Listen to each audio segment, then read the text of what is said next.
question. It was little more than a theory. The question was, why does only Homo sapiens among all primates have a highly developed language? Human versus everything else. The missing link between these was the mystery that gave rise to this theory. I was fascinated by the idea of their existence in the Dene creation myth. The Neo Dene, who first inhabited the world, were insect-like creatures. I came to imagine that those insect-like creatures could be humans living in symbiosis with the vocal cord parasites. But I had not the faintest idea of how I could resurrect them. That is when Skullface came to me. What he offered me was not just assistance with my metallic archaea research.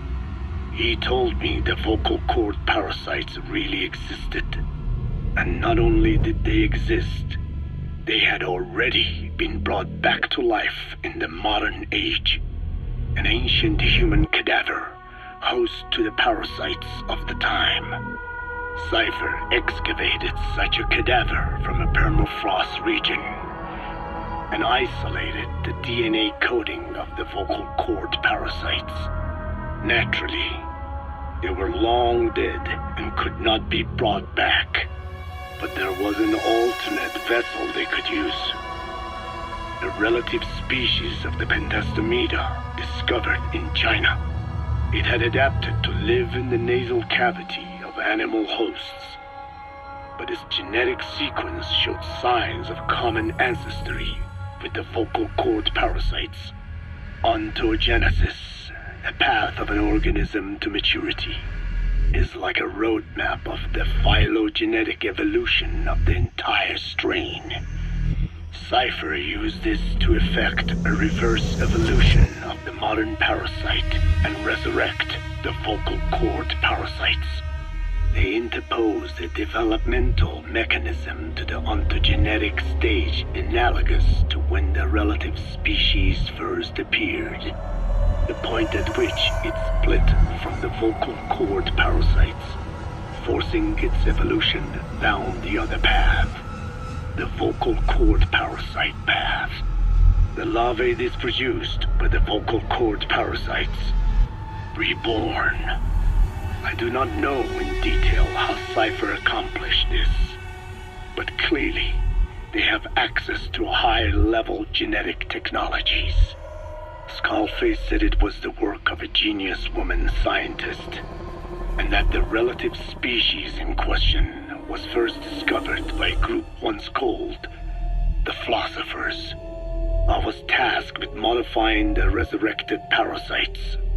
He charged me with two demands.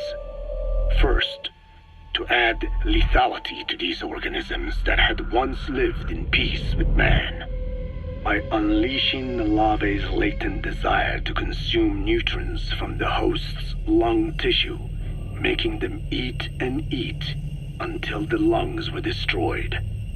Second, to have both male and female inhabit the same host and copulate then and there only when exposed to specific pronunciations continuously over an extended time.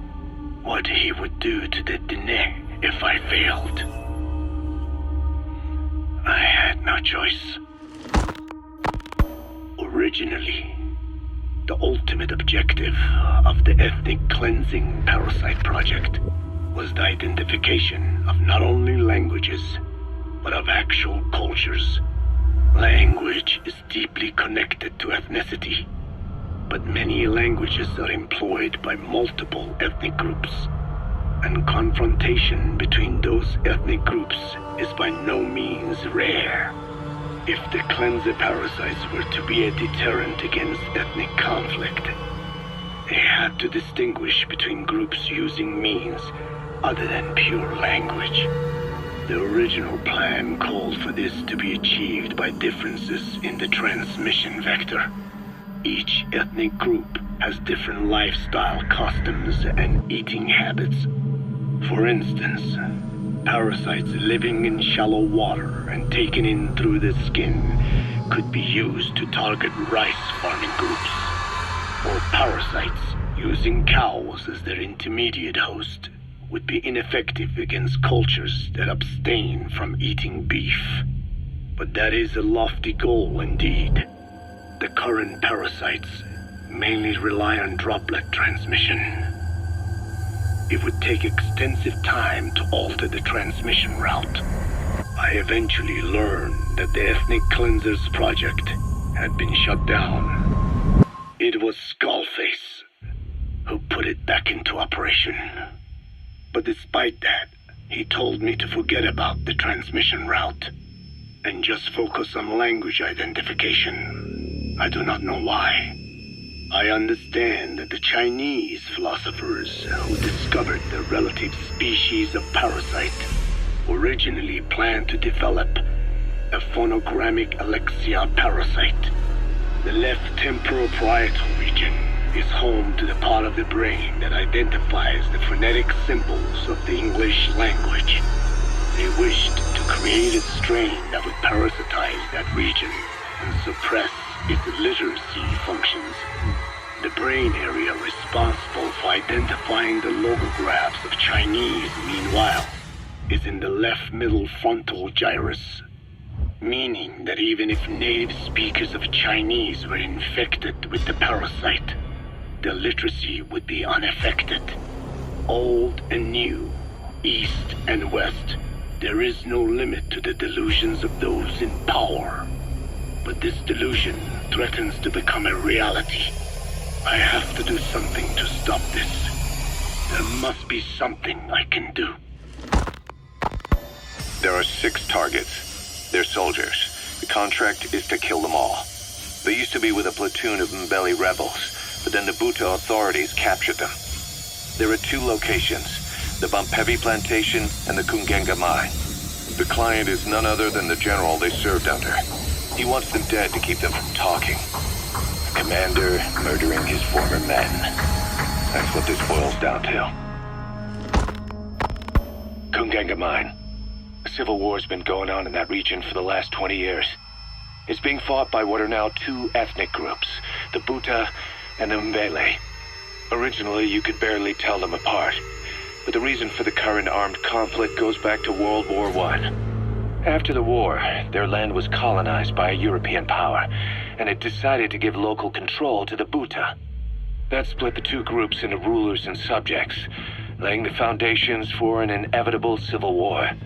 The friction between them remained even after they won independence from Europe. The Buta are holding on to power to this day, and the Mbele rebels continue to fight back. The conflict is funded by locally mined gold, rare metals, diamonds. They've used the money from those to arm themselves, buy oil, and even hire PFs. The Buta administration owns the mining rights to Kungenga mine. But most of the laborers are Mbele, who they've taken prisoner. The product they've gouged out of their land is bought up by cheap Western corporations. And the civil war is fueled by the profits. That's how it goes. One country's people is split apart by another country. Then the 2 groups tear up their own land for money in order to fight each other. Now this civil war started by a foreign power is the norm, and it's sucking up all the country's resources. PFs are just the same. They follow the money, taking war with them wherever they go. That goes for us too. It's an endless river of bloody retaliation, and we're standing downstream. Should we make a stand and staunch the flow? Or wade in amongst the corpses and make a bigger splash than the rest? We'll follow your lead, boss.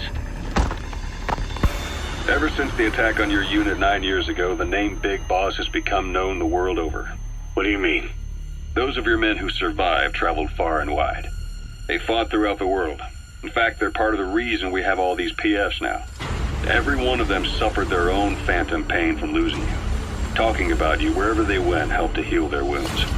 Your actions and words, your legend, has been told on every battlefield they've set foot on. Obviously, as the tales have spread, the truth's been distorted, painted over. Big Boss sacrificed himself to show us the threat that Cypher poses. He sounded a warning, so it goes. A warning? Too much power destroys the hands that hold it. Apparently, you chose to be a living example of that. I never said any of that. The moment any truth is passed on, it starts turning into fiction. The problem is, fiction inspires people more than facts. To the world, you're now the legendary mercenary Big Boss. The lessons you've taught the PFs are the reason they're so widespread. They're the reason they've survived. And you know what they all aspire to? To one day go nuclear, just like you did. And stand up to Cypher. Of all the stupid things you could do. They'll never understand what you really wanted. Heroes are misunderstood. It takes a man of the same caliber to understand what drives them. Bottom line is, these guys want to be like their hero, Big Boss. And deep down, they all have their eyes on nuclear weapons. They say that a nuke is the only means of standing against Cypher. These days, it's becoming little more than a slogan to rally the troops and survive in a cutthroat business. Hard to believe how many of those bipedal weapons have popped up around Africa. When did that start? No more than 6 months ago. Didn't really hit me until I came here. They're not supposed to be in use yet. Emmerich says they were still doing the last round of fine-tuning. The doctor has no idea. His research has already hit the black market. Both sides of the Iron Curtain will have it by now. Even so, they're spreading much too fast. Sure, the Walker gears can operate in any terrain. Their mobility's just as good in the jungle as it is in the desert. That would come in handy in a place like Africa. They are modules that can one day be used as nuclear weapon systems. And with that in mind, the numbers are way too large. There must be another reason they're so widespread. Like what? It's all about needs. To small-time outfits like most of these private forces, this product is a dream come true. Hell, it goes beyond PFs. This is the ultimate weapon, the forbidden fruit, for anyone with an enemy to fight and people to defend. The nuclear deterrent. Exactly. Sounds familiar, huh? PFs are all operating off your playbook. You created these times. But could this be the new weapon in Africa that Emmerich talked about? If it is, why is Cypher letting everyone and his brother get their hands on it? What comes next? Selling nuclear weapons in the open? Making them public property? Why don't they give that a try? Then the next war really will be fought with sticks. Right. The man we're dealing with isn't foolish enough to make a suicide pact with the world. So, what is Cypher really up to? Boss, the client this time is a child. One of the children you rescued from that mine. He wants us to save the boy who was their leader. His name is Shabani, and he was the oldest among them. Several days before you went to the mine, he was taken away to Nzoia Badiabulu. Our search turned up a place the locals call by that name, Ngumba Industrial Zone. Nearby residents are terrified of it. They say the devil lives there, and that anyone who sets foot in it never returns. This industrial zone has long been abandoned, but it seems it was sold off a few years back to a certain corporation, Saner. And now the perimeter is tightly guarded by a PF. The reason is unclear. The same goes for why Shabani was taken away. Something is obviously going on there. Those kids from the mine really looked up to Shabani. The client has given us the last of their diamonds in return. Go get Shabani out of there, boss. Whatever Cypher's up to in the region, Shabani might just be our best lead. Boss, about those invalids you saw in that devil's house. Poor bastards. All strapped down to their beds, with those lumps on their chest. The medical staff tell me they were probably a type of cyst. Cysts can get that big. In some cases, yes. But supposing they're a kind of atheroma forming on the surface of the skin, the size is just too big, and the appearance is all wrong. In the end, the medical team were at a loss. Those lumps were like nothing they'd ever seen. The fluid you said you got on your prosthesis when you touched one was burned off in the fighting, and the factory burned down too. None of the tests we did once you were back at the base revealed a pathogen that could have caused them. Meaning we don't have a single sample to work with. Everything went up in flames. What worries the medical team most is whether it's contagious. Whether there's a chance we could end up like that. And Mother Base's sanitation control has always been strict. After all, war is great at transporting diseases. For the time being at least, there's no sign of contagion or any symptoms that could be related.